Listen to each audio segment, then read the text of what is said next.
कैसे चेक करते हैं उसे एक्सप्लेन करूँगा। Defrost timer Frost free refrigerator में इस्तेमाल करते हैं। फ्रॉस्ट फ्री रेफ्रिजरेटर में 2 साइकिल होती है, एक कूलिंग साइकिल और दूसरी डिफ्रॉस्ट साइकिल। डिफ्रॉस्ट टाइमर जो है स्टार्टिंग में कूलिंग साइकिल को चालू करता है और 8 घंटे होने के बाद में कूलिंग साइकिल को बंद करके वो डिफ्रॉस्ट हीटर को चालू करता है। टाइमर के मेन पार्ट होते हैं, जैसे कि यहाँ पे आप देख सकते हो, टाइमर मोटर, एनसी कॉन्टैक्ट मतलब नॉर्मली क्लोज कॉन्टैक्ट। ये जो कॉन्टैक्ट है एक कंप्रेसर को जाता है और ये जो कॉन्टैक्ट है ये 8 घंटे तक चालू रहता है।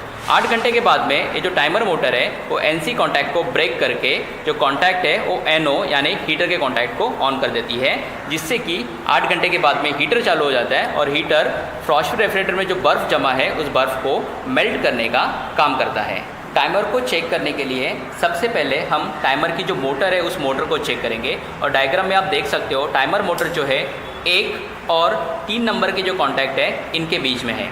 इसका मतलब अगर हम सीरीज टेस्ट लैंप से 1 और 3 के बीच में चेक करते हैं तो टाइमर मोटर ऑन हो जाएगी। तो हम अभी टाइमर लेके 1 और 3 के बीच में कंटिन्यूटी को चेक करते हैं। अभी मैंने सीरीज टेस्ट लैंप लिया है और सीरीज टेस्ट लैंप की जो 2 टर्मिनल्स हैं उस टर्मिनल्स को मैं 3 और 1 के बीच में कनेक्ट करता हूँ। 3 और 1 के बीच में कनेक्ट करने के बाद में सीरीज टेस्ट लैंप का लैम्प ग्लो नहीं होगा, लेकिन टाइमर की जो मोटर है वो मोटर हल्की सी वाइब्रेट करेगी और मोटर घूमना शुरू होगी।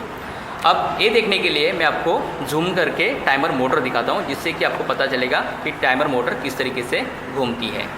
अब मैं टाइमर मोटर के 3 और 1 कॉन्टैक्ट के को सीरीज टेस्ट लैंप से कनेक्ट करता हूँ और कनेक्ट करने के बाद में आप देखो यहाँ पे ब्लैक कलर का एक जो व्हील है वो गोल गोल घूम रहा है, तो उसे हम टाइमर मोटर कहते हैं। फिर से मैं कनेक्ट करता हूँ देखो, और कनेक्ट करने के बाद में आपको ये मोटर रोटेट होती हुई नज़र आएगी। वाइब्रेशन जो होता है मोटर का एकदम हल्का सा होता है, कभी कभी वो फील नहीं कर सकते हम लोग इसको, लेकिन कुछ टाइमर में बैक साइड में इस टाइप से ट्रांसपेरेंट कवर दिया जाता है, जिससे कि टाइमर मोटर को रोटेट होते वक्त हम देख सकते हैं। तो इस टाइमर की जो मोटर है वो मोटर वर्किंग में है। तो इस तरीके से टाइमर मोटर जो है 1 और 3 जो नंबर के कॉन्टैक्ट्स होते हैं इसके बीच में हम अगर सीरीज टेस्ट लैंप को कनेक्ट करते हैं तो टाइमर मोटर रोटेट होती है और हमें कंफर्म होता है कि टाइमर मोटर वर्किंग में है।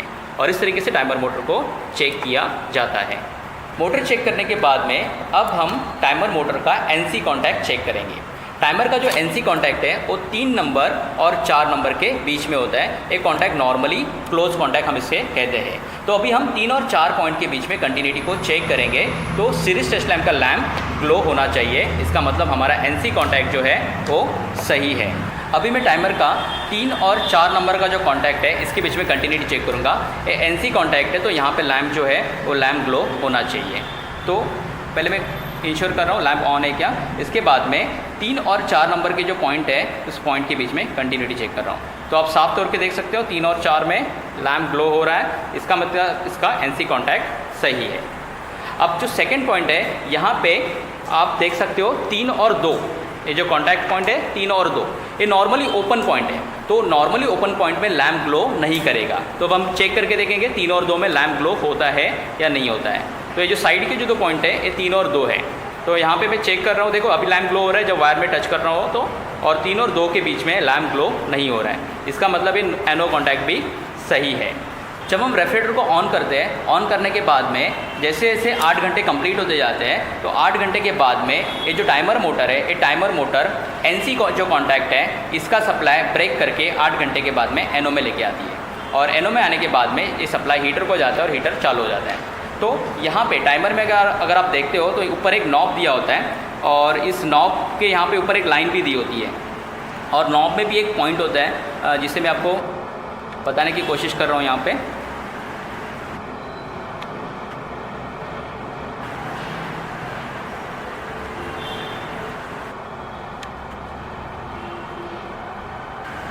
तो शायद आपको दिखेगा। अब ये जो नॉब है इसको मैं रोटेट करूँगा और यहाँ पे एक लाइन है, देखो उस लाइन से मैच करने की कोशिश करूँगा इसको। तो जब मैं इसको रोटेट करता हूँ तो रोटेट करने के बाद में देखो धीरे धीरे इसको मैं रोटेट कर रहा हूँ। रोटेट करने के बाद में एक पॉइंट ऐसा आएगा कि ये जो लाइन है यहाँ पे टाइमर की एक लाइन है और यहाँ पे एक लाइन है, ये लाइन आपस में मैच करेगी। जब ये मैच करती है तो आपको एक खट करके साउंड आएगी। ओके, अब जो है आप ध्यान से देखोगे तो ऊपर एक वर्टिकल लाइन है और ये जो नॉब है इसमें भी एक वर्टिकल लाइन है, ये दोनों लाइन अभी मैच हो गई है। इसका मतलब ये जो टाइमर का कनेक्शन था 3 और 4 के बीच में, ये कनेक्शन हट के अब 3 और 2 में हो गया। तो अभी जो सप्लाई है वो 3 और 2 मतलब NO में सप्लाई आ रहा है। और इस बात को हम लोग इंश्योर करके देखेंगे सीरीज टेस्ट लैम्प से 3 और 2 के बीच में हम कंटिन्यूटी चेक करके देखेंगे, तो कंटिन्यूटी अभी हमें मिलेगी। तो सीरीज टेस्ट लैम्प को मैंने कनेक्ट किया अभी, और कनेक्ट करके मैं चेक करता हूँ कंटिन्यूटी 3 और 2 के बीच में। ओके, तो अभी लैम्प ग्लो हो गया। पहले 3 और 2 के बीच में लैम्प नहीं ग्लो होता था, लेकिन अभी जब इस नॉब को मैंने रोटेट किया, ये नॉब जब रोटेट हुआ तो रोटेट होने के बाद में अब 3 और 2 के बीच में कॉन्टैक्ट्स ऑन हो गए। इसका मतलब अभी टाइमर जो है वो डिफ्रॉस्ट मोड पे चला गया है। जब डिफ्रॉस्टिंग कंप्लीट होती है तो फिर से ये नॉब जो है ये अपने आप मोटर्स को घुमाती है, लेकिन इसको घूमने के लिए 8 घंटे लगते हैं, तो इसके लिए मैंने हाथ से इसको तुरंत घुमा दिया। अब फिर से इस नॉब को मैंने आगे बढ़ा दिया। आगे बढ़ाने के बाद में फिर से जब आप 3 और 2 के बीच में कंटिन्यूटी लेते हो तो 3 और 2 के बीच में कंटिन्यूटी नहीं मिल रही है। तो 3 और 4 के बीच में कंटिन्यूटी लेके देखते हैं, तो 3 और 4 के बीच में फिर से कंटिन्यूटी शो कर रहा है। इसका मतलब अब ये फिर से कूलिंग मोड पे चला गया और 3 और 4 जो कॉन्टैक्ट्स है वो फिर से ऑन हो गए, मतलब NC कॉन्टैक्ट फिर से ऑन हो गया। तो इस तरीके से टाइमर को हम चेक करके देख सकते हैं।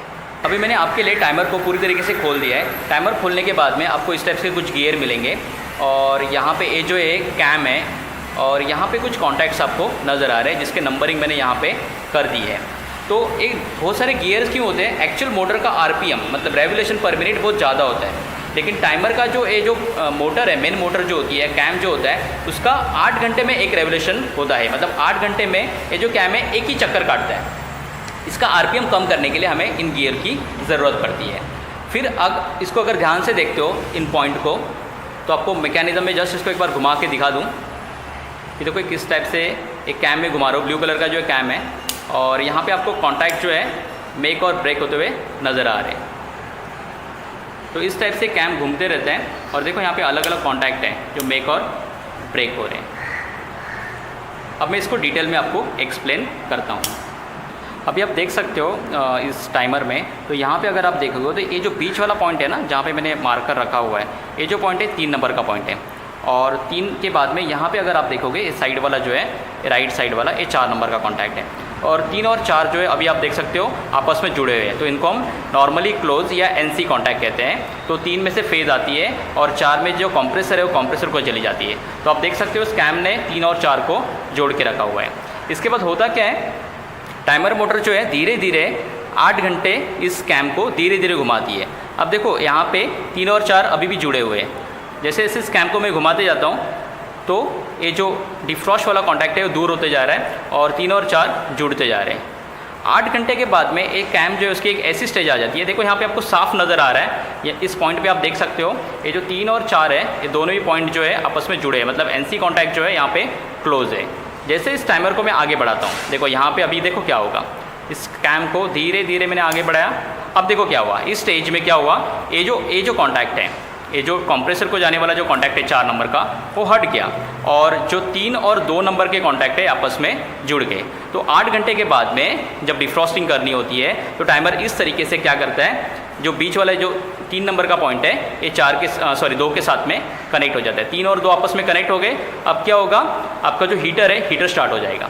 हीटर स्टार्ट होने के बाद में हीटर जैसे ही आइस को मेल्ट कर देता है, मेल्ट करने के बाद में ये टाइमर मोटर जो है फिर आगे जाके फिर से यहाँ पे डिस्कनेक्ट हो गई। ये जो 3 और 2 जो है ये डिस्कनेक्ट हो गए और 3 और 4 फिर से कनेक्ट हो गए। और फिर जैसे टाइमर आगे आगे बढ़ते जाएगा तो फिर से 3 और 4 कनेक्ट हो गए। कूलिंग साइकिल आपकी चलती रहेगी। ये जो कैम है ये कंटिन्यूस ऐसे घूमते रहेगा और घूमते घूमते जब टाइमर के रनिंग या कंप्रेसर के 8 रनिंग आवर्स होंगे, इसके बाद में फिर से आप देखो यहाँ पे देख सकते हो, देखो ये जो 3 नंबर पॉइंट और 4 नंबर पॉइंट कट गए और 3 और 2 कनेक्ट हो गया और हीटर यहाँ पे स्टार्ट हो गया। तो इस तरीके से जो टाइमर है ये टाइमर काम करता है। Thank you for watching this video. अगर आपको मेरा वीडियो अच्छा लगा तो आप मेरे वीडियो को लाइक और सब्सक्राइब कीजिए और हम जल्द मिलेंगे एक नए टॉपिक के साथ में। तब तक के लिए गुड बाय।